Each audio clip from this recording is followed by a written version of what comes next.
Welcome back to Conflicts of Interest. This is episode 647, and today is July 31st, 2024. I'm the host of the show, Kyle Anzalone.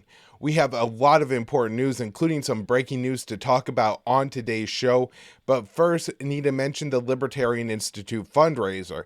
I know over the past couple weeks, I've been telling you guys why I think you should support the fundraiser. But today, we have a letter here from Dave Smith explaining why he thinks you should support our fundraiser.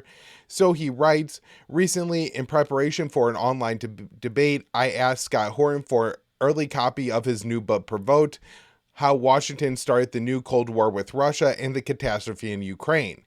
As I said on my podcast, the thing is just fantastic. It's exactly what you would expect from the author of Fool's Errand and Know Enough already. I mean, I've read a lot of this stuff, but there is just nothing like an ultimate Horton takedown from Central Asia to the Middle East and now Eastern Europe too.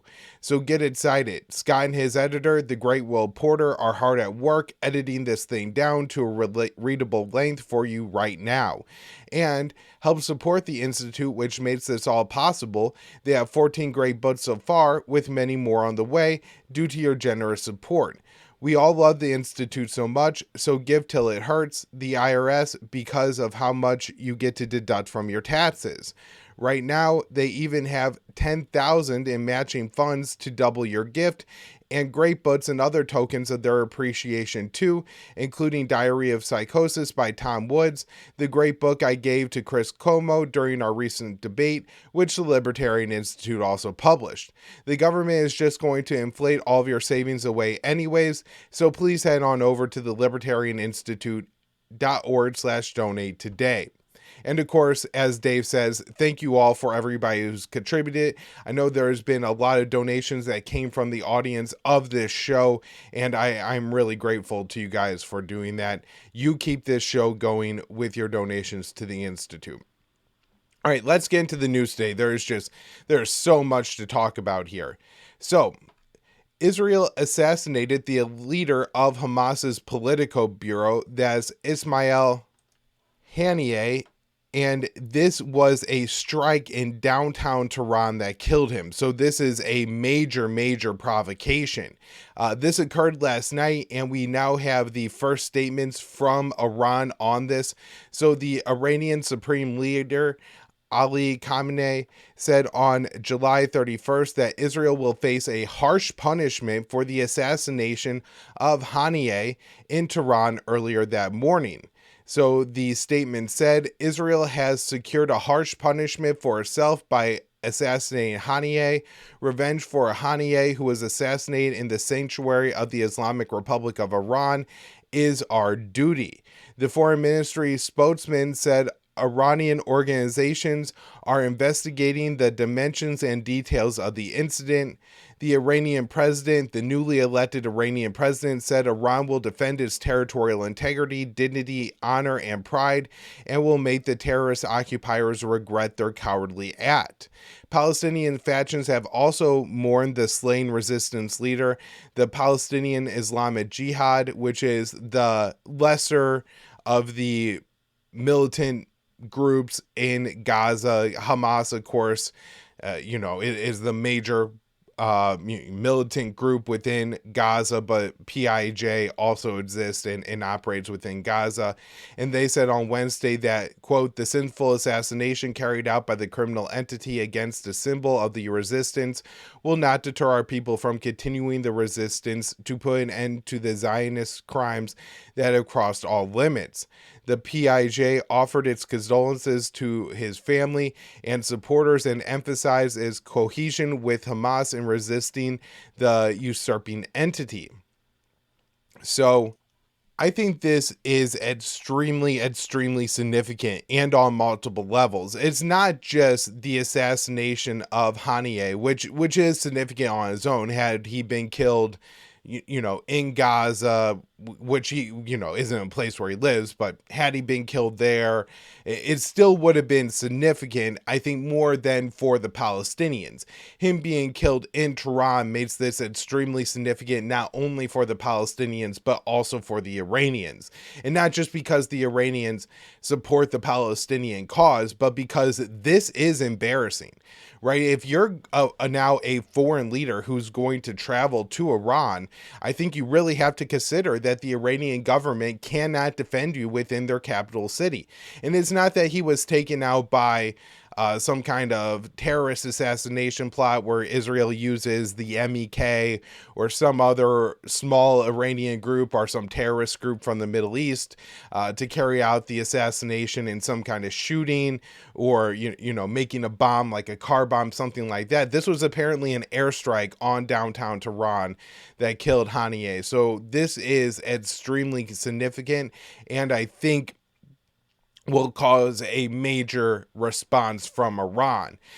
In some ways, I think this is even more significant than the Israeli bombing of the consulate building in Damascus. Now, in that case, that was an Iranian diplomatic facility, and the Iranians were really upset that it happened because Israel violated a lot of international norms by bombing a consulate building.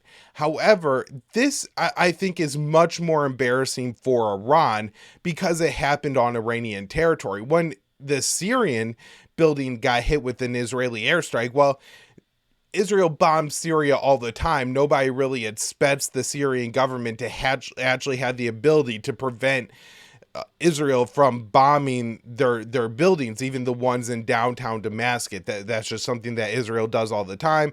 Syria can't prevent. And so the only thing really keeping something like that consulate building being bombed is just the international norms, which Israel has shown that they're very willing to violate around not bombing consulate buildings. So when you look at now Tehran, where you expect the Iranian air defenses, again, this was in like some southern province near the Kuwaiti or the Iraqi border. I think this is different, but this being in downtown Tehran, I think looks very embarrassing for the Iranians. And so I do expect a real Iranian response here. Now, so back to the Cradle article here. The Popular Resistance Committee said in a statement that the loss of Hani will not weaken our resistance's resolve and determination to continue its path of expelling the treacherous Zionist enemy sitting on occupied land from the river to the sea. The Zionist enemy has not learned from what happened during the ongoing confrontation since October 7th. That policy of assassinations will only increase the resistance on all fronts and in all arenas. The blood of the great martyred leader, Abu al-Hani, will be a curse that will shock and burn the entity of the Zionist enemy. It added, the Popular Front of Liberation of Palestine, PFLP, mourned the top Hamas's leader as well. A Hamas statement earlier on Wednesday morning expressed its mourning to the sons of our great Palestinian people, to the Arab and Islamic nation, and to all the free people of the world. We belong to God, and to him we shall return. It is a struggle of victory or martyrdom. So Yemen's Ansar Allah, that's the Houthis, said the assassination of Hani will not deter Palestinian people, nor will it prevent them from continuing their resistance, but will rather increase their steadfastness and strength. In Lebanon, Hezbollah released a statement saying, "We in Hezbollah share with our dear brothers in Hamas movement all the feelings of pain over the loss of its great leader, the feelings of anger in the enemy's crimes, the feelings of pride that our leaders in the movement are leading the people and their mujahideen to martyrdom." Russia condemned the attack and referred to the assassination as an unacceptable political murder. The Chinese Foreign Ministry said, "We are highly concerned about the incident and firmly oppose and condemn the assassination," adding that it will lead to further instability in the regional situation. Hani was killed in the Iranian capital early on July 30th after he had traveled to the country for an inauguration with the new Iranian president the day earlier. Iran's Revolutionary Guard Corps said on Wednesday morning that Hani was one of its top bodyguards were killed when they were targeted in their guest house. The attack is under investigation and the results will be announced later the day, it said. Al Mayadeen reported, citing an Iranian source, that the Israeli attack was a cross-country guided missile strike rather than a drone strike. The attack came hours after an Israeli drone strike on a residential building in southern suburbs of Beirut, which marked a serious escalation. And we'll get into more about that in a minute here. So 3 civilians, a woman and 2 children, were killed in the attack, and around 70 were injured. The attack targeted a top military advisor to Hezbollah's leader, Nasrallah, and the director of the entity of the resistance group's military operations. So a little bit more on the Hani assassination before we move on to this one in Lebanon. I think this has a lot of significant parts to it. One, this was the leader of Hamas's political bureau. So this guy was based in Qatar for quite some time. This is not necessarily a member of the armed wing of Hamas in any way. Certainly he is wanted for international or maybe wanted for international war crimes.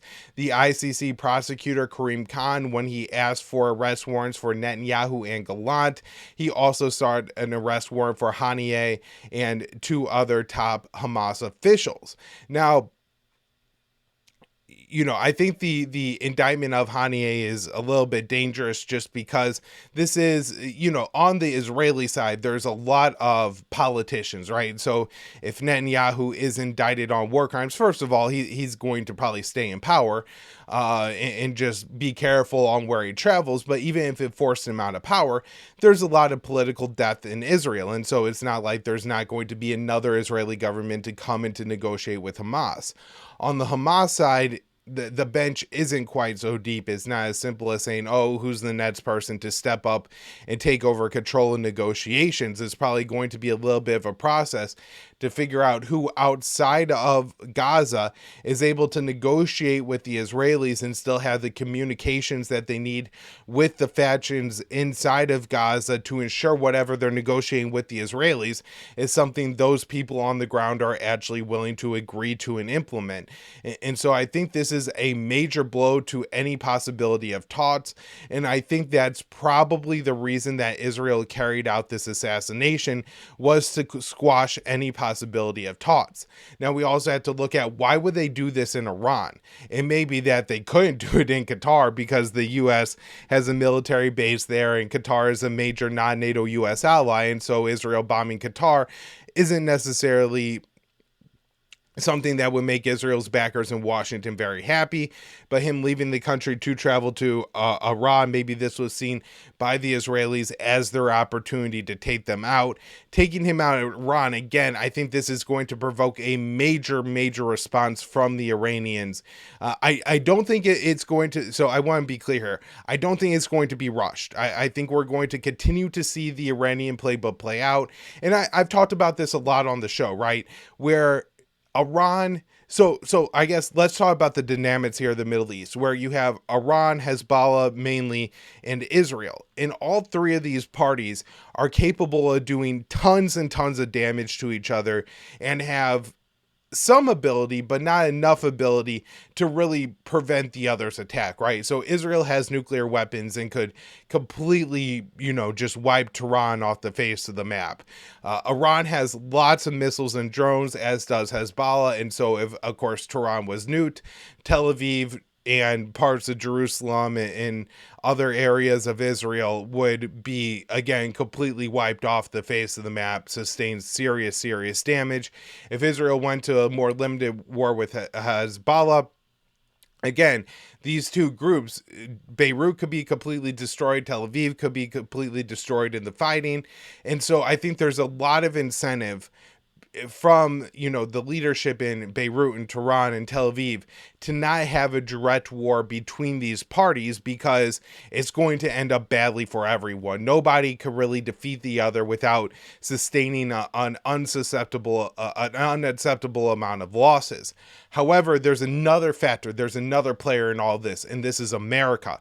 And so I think what Netanyahu has been very carefully trying to do is escalate to a war with Hezbollah or Iran, but he basically wants to hand the war over to the Americans once it escalates so far, because then Iran could be destroyed without Israel being destroyed. Hezbollah could be destroyed without Israel being destroyed. At least that's the calculation. Now, that may be an overly rosy assessment from Tel Aviv, that the overwhelming American military power would be able to protect Israel and at the same time destroy Hezbollah, Hamas, the Houthis, and Iran, which will all need to be done to take out even just Hezbollah, right? All these different groups would have to be taken down, in Iran too as a country, as well as probably the Shia militias of Iraq and Syria.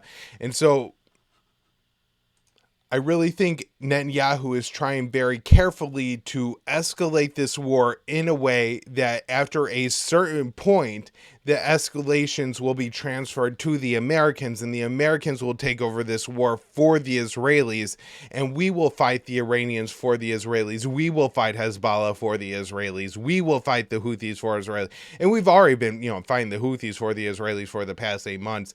That hasn't gone very well, but all right, so let's move on and talk about the assassination now in Lebanon, because I think, seeing these as connected events, you just have to do it, right? Israel targeted 2 high-level, 1 Hamas, 1 Hezbollah official in the capitals of Lebanon and Tehran within 24 hours of each other with airstrikes. This is a very intentional message that Netanyahu is trying to send. So, Dave DeCamp writes here, an Israeli airstrike targeted the southern suburbs of Lebanon's capital, Beirut, on Tuesday, a step that could escalate the Israel-Hezbollah conflict into a full-blown war. Israel said that a senior Hamas commander, Fouad Sakar, was killed. A Lebanese government official told CNN that he survived the strike, while Israel is claiming that he was killed. Lebanon's Al Mayadeen is reporting that 1 civilian was killed and 68 others were injured. The Israeli military claimed the Hezbollah commander was responsible for the rocket that killed 12 Druze civilians, children, in the Israeli-occupied Golan Heights on Saturday. Hezbollah denied responsibility for the killing of the children and said they were hit by an Israeli air defense rocket. I still don't have a lot of clarity on what actually happened with that strike there, whether it was an Iron Dome rocket or a Hezbollah rocket. What I imagine, though, is that this soccer game was not the target of the Hezbollah strike. So it's possible that an Israeli Iron Dome interceptor hit a Hezbollah missile, redirected it, not intentionally. I'm not saying that the Israelis, intentionally redirected the missile towards this soccer game, but we have seen this in warfare when these air defenses hit weapons above cities, that the debris falls or the rockets are redirected, and then they end up hitting other things that weren't necessarily the target. So, that's a possibility too. There's multiple possibilities of what happened here, but the Israeli narrative that this was an intentional attack by Hezbollah just really doesn't make sense. Now, if it was a soccer game of Israeli children, well, then, you could at least question if Hezbollah was involved. But the Druze children, the people who were killed at the soccer match were people who identified as Syrian civilians and who live in the Israeli-occupied Golan Heights. And so they really believe that they are civilians. This would, in some respects, be like Hezbollah bombing a Palestinian soccer game in the West Bank. It really wouldn't make sense of why they do that. That's not the side of the war that they're on. So, according to Al Jazeera, Hezbollah has warned that if Israel launches deep strikes into Lebanese territory, it would mean all rules of war are off. The last time Israel bombed Beirut was on January 2nd, when the Israeli military launched a drone strike against a senior Hamas official. Media reports said the U.S. warning Israel against targeting Beirut, but the U.S. is still providing unconditional military aid and not using any of its leverage to rein Israel in. The U.S. has also previously ensured it would back Israel in a full-blown war against Lebanon. Since October 7th, Israel and Hezbollah have been trading strikes across the border almost every day. According to an AFP tally, Israeli strikes on southern Lebanon have killed at least 527 people, including over 100 children. On the Israeli side, 18 soldiers have died and 24 children have been killed. That total kills includes the 24 Druze children. All right, so let's get into the situation in Gaza here. This again, Dave DeCamp, antiwar.com. Palestinians return to rubble in Khan Yunis after Israeli withdrawal. So thousands of Palestinians returned to areas of the southern Gaza city of Khan Yunis on Tuesday after Israeli forces withdrew from the city and left it in ruins. Israel launched a new assault on Khan Yunis on July 22nd, marking at least the third time the Israeli military has invaded the city. Gaza's Civil Defense Agency said about 300 bodies have been found in the area since the Israeli attack started. So the Civil Defense spokesperson told the AFP, since the beginning of the Israeli ground invasion of the eastern part of Khan Yunis province, the civil defense and medical teams have recovered approximately 300 martyrs, many of them decomposed. Rescue teams pulled 42 bodies out of one town in the outskirts of Khan Yunis. According to Reuters, witnesses said that the Israeli forces destroyed a cemetery in the neighborhood, something the Israeli military has done throughout its genocidal campaign in Gaza.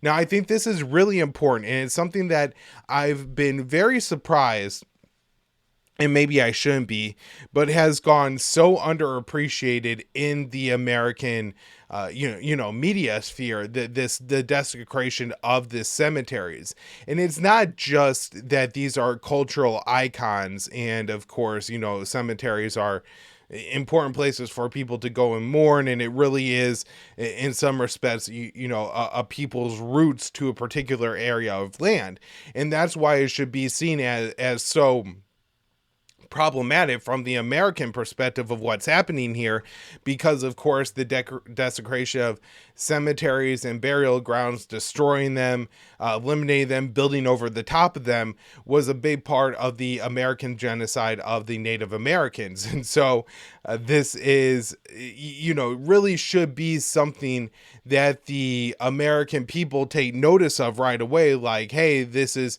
it would be like if the Israelis were rounding up the Palestinians and saying they were putting them in work camps and started building gas chambers. The Germans should probably be on high alert that, hey, there may be a genocide going on here, because that's a part of their history. The same thing here with the Americans. The way that we desecrated and destroyed all the, kind of cultural sites of the American Indians should be a major, major sign to us that this is what the Israelis are doing in Gaza. Dave mentions here that back in January, CNN reported that Israel had damaged or destroyed 16 cemeteries in Gaza. The Israeli military brought CNN journalists to one of the cemeteries after the investigation, claiming a Hamas tunnel ran under it, but they failed to show any evidence for this claim. And CNN actually reported that. So that was embarrassing for the Israelis. And I'm sure this has only continued and has gotten worse since that major report by CNN in January. All right, next up here, State Department won't call Israeli rape of Palestinian prisoners a war crime. So the State Department on Tuesday refused to label Israeli soldiers raping Palestinian prisoners as a war crime. A reporter from Al-Quds asked the State Department spokesperson Patel about the Israeli soldiers who were detained for raping Palestinian prisoners at the notorious Said Tamin detention facility. The Palestinian was transferred to the hospital with damage to his rectum so severe that he could not walk. The conditions of the prisoner confirmed some of the worst allegations about the conditions in the torture prison.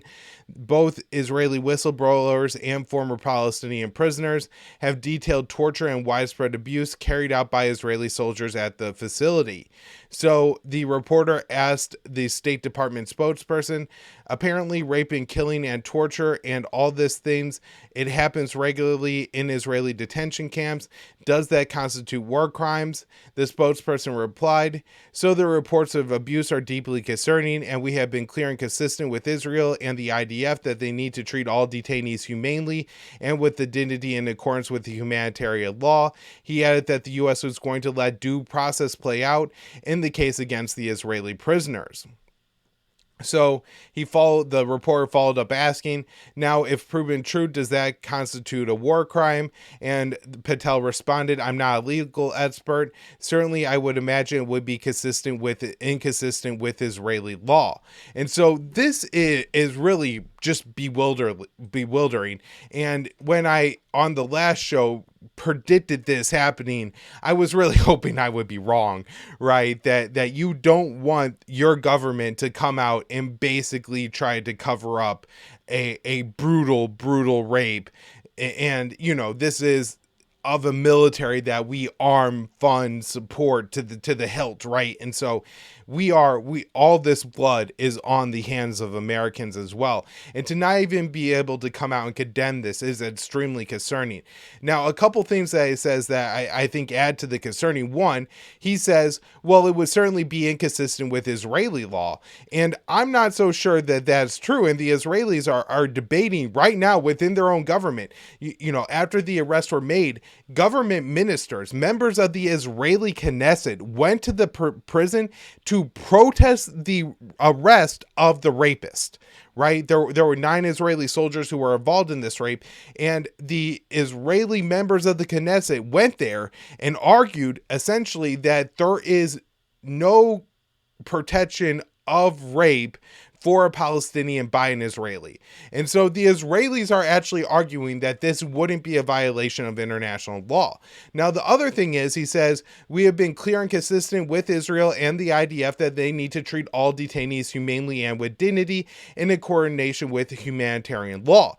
The Israelis have been clear, explicitly clear, over the past nearly 10 months now, that they're not going to do this. They say that we are going to treat the detainees as poorly as possible. The head of the Israeli prison system is talking about giving the Palestinians as little food, as little comfort as possible. He says that he is doing everything he can to make their lives worse. And then we have this little State Department weenie come out here, a guy that doesn't look like he's ever had a day of discomfort in his life. I highly doubt he's ever had to sleep in a room without air conditioning or heat, right? Like, this is a pampered little boy.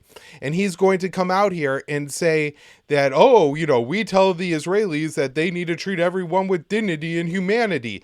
And the Israelis are openly saying they're not going to do that. So what are you even talking about? Why are you saying you brought this up with your Israeli partners when your Israeli partners come out and openly state that they want to deal with the prison overcrowding system by executing Israelis?